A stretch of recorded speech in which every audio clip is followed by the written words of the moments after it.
It's Talking Pints. I'm joined by James Toseland, former double world Superbike champion, and a lad from Doncaster, and welcome to the programme. Cheers, Nigel. Oh, cheers. Is that for your birthday on Monday? Happy birthday, by the way. Is it? Is it next week, I bet?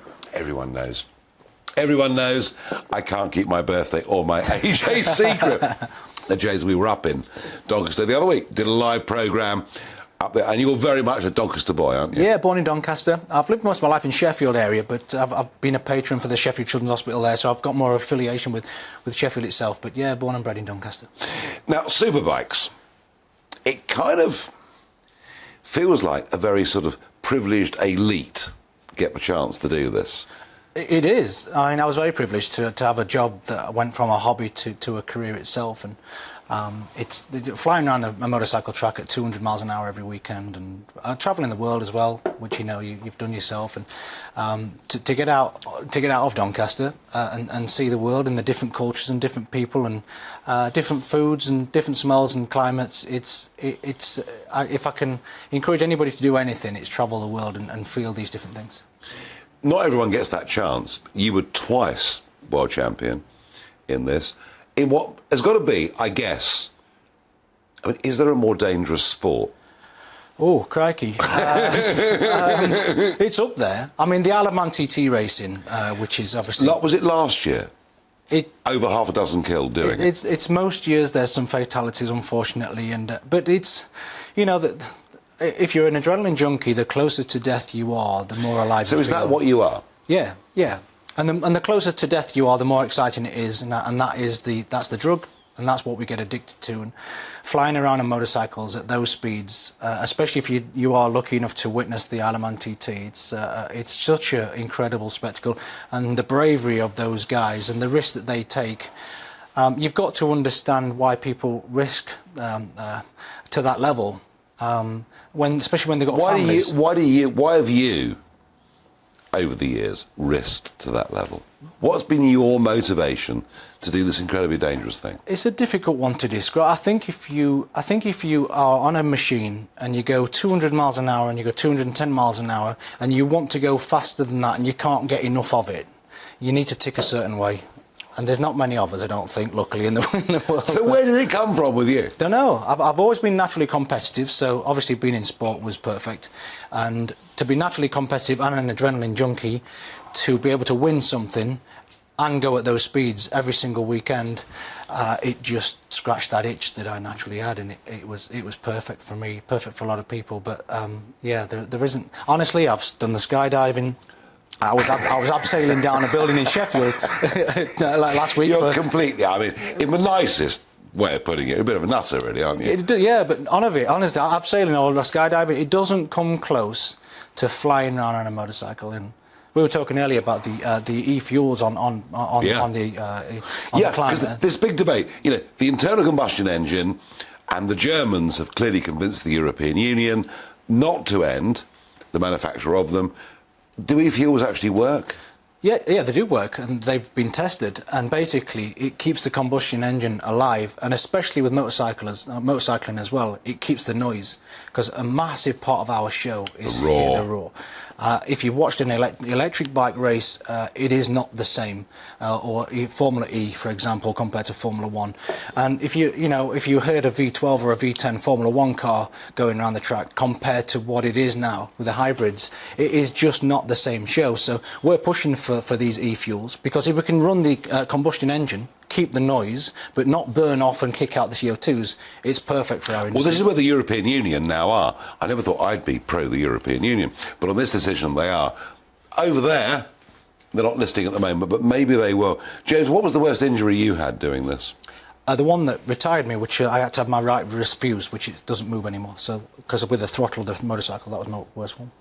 I'm thinking back to the 70s, Barry Sheen, almost reconstructed once or twice. Yeah. Every year. Yeah, and unfortunately, you know, esophagus cancer got the better of him in the end with Barry. But I mean, with Barry's in the 70s, especially, I mean, his leather suit was thicker than this, thinner than this. Yeah. The suit, you know. So the protective gear and everything's moved on. But yeah, with the e-fuel thing, it's really interesting, because if we can kind of keep the noise, especially with the combustion engines. I would honestly, if this can work, I'd be over the moon. I think this move to electric vehicles is impractical. I don't think we've got the electricity.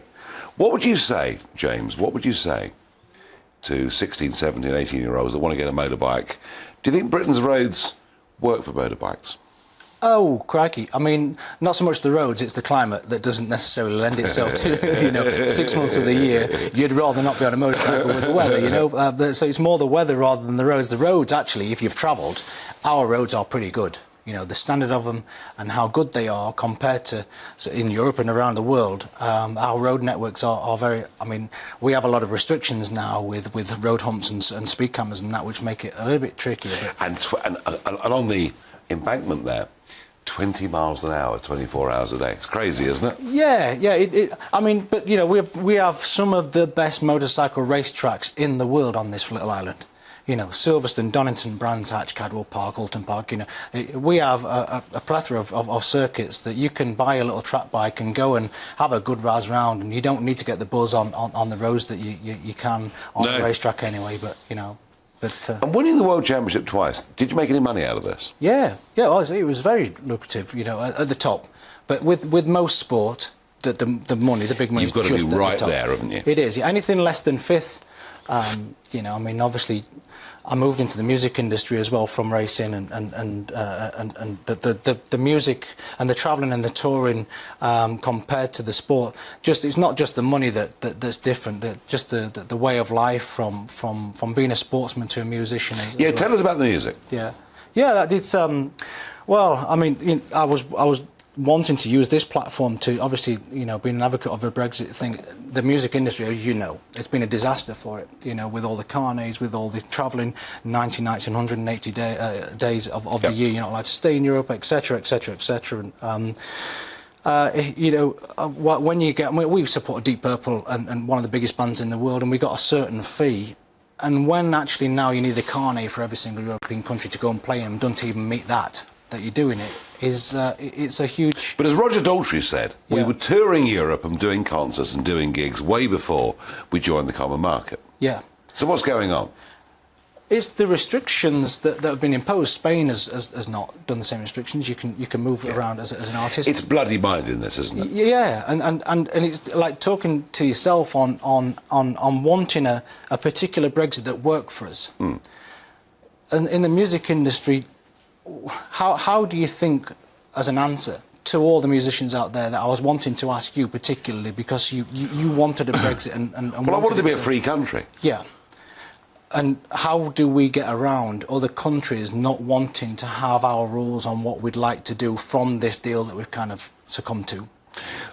I think the answer is, James, the deal's blooming rubbish. The guest before you, Paul, fisherman from Great Yarmouth, has seen almost no benefit, and yet potentially he could have done. I think we're getting bloody mindedness back from Europe. I think Daltrey's point that we've always, had musicians go back and forth. I think we can sort all this out, but I worry that our government doesn't quite have the resolve.